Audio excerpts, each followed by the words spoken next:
एक पंडित जी थे। वो रोज घर घर जाकर भगवत गीता का पाठ करते थे। एक दिन उन्हें एक चोर ने पकड़ लिया और कहा, तेरे पास जो कुछ भी है मुझे दे दो।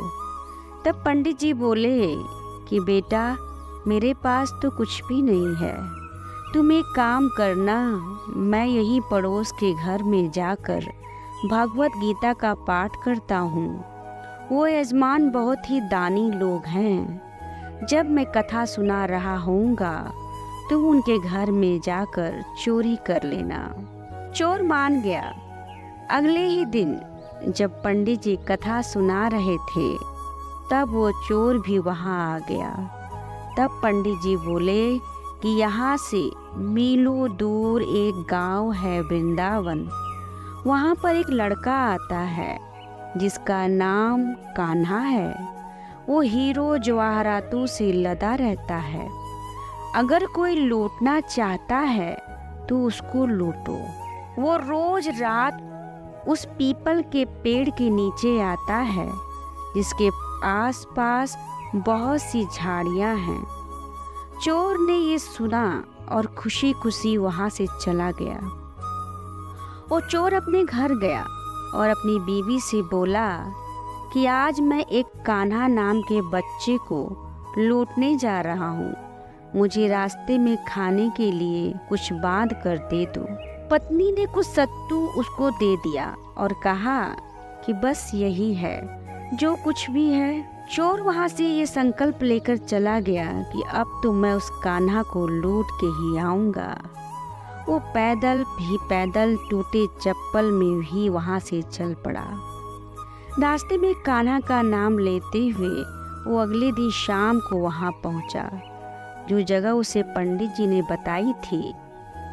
अब वहाँ पहुँचकर उसने सोचा कि अगर मैं यहीं सामने खड़ा हो गया तो बच्चा मुझे देखकर भाग जाएगा, तो मेरा यहाँ आना बेकार हो जाएगा। इसलिए उसने सोचा क्यों न पास वाली झाड़ियों में ही छुप जाऊं।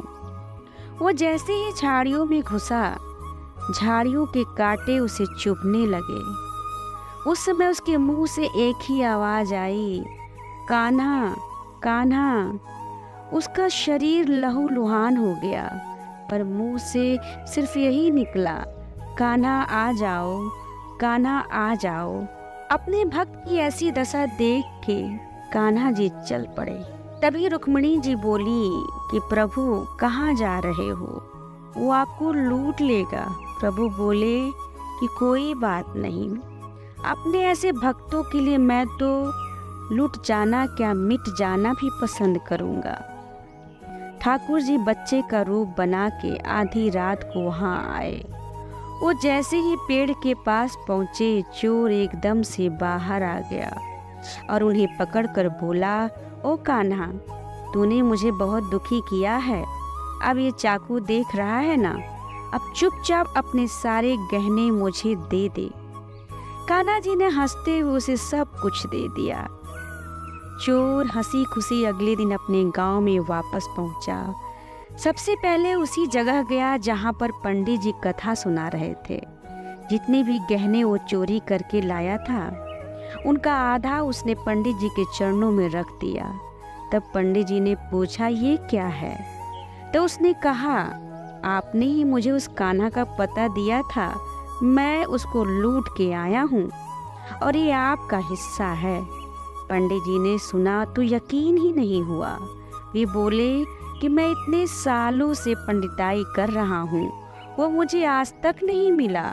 तुम जैसे पापी को कान्हा कहाँ से मिल सकता है? चोर के बार बार कहने पर पंडित जी बोले कि चल, मैं भी चलता हूँ तेरे साथ वहाँ पर। मुझे भी दिखा कि कान्हा कैसा दिखता है। और वो दोनों चल दिए। चोर ने पंडित जी को कहा कि आओ मेरे साथ यहाँ पे छुप जाओ। दोनों का शरीर लहूलुहान हो गया और मुंह से बस एक ही आवाज़ निकली, कान्हा कान्हा आ जाओ। ठीक मध्य रात्रि कान्हा जी बच्चे के रूप में फिर वहीं आए। दोनों झाड़ियों से बाहर निकल आए। पंडित जी की आंखों में आंसू थे, वे फूट फूट कर रोने लग गए। चोर के चरणों में गिर गए और बोले कि हम जिसे आज तक देखने के लिए तरस रहे थे, जो आज तक लोगों को लूटता आया है, तुमने उसे ही लूट लिया। तुम धन्य हो। आज तुम्हारी वजह से मुझे कान्हा के दर्शन हुए। तुम धन्य हो। ऐसा है हमारे कान्हा का प्यार अपने सच्चे भक्तों के लिए। जो उसे सच्चे दिल से पुकारते हैं तो वो भागे भागे चले आते हैं। मेरे तो गिरधर गोपाल दूसरों न कोई। प्रेम से कहिए श्री राधे, श्री राधे।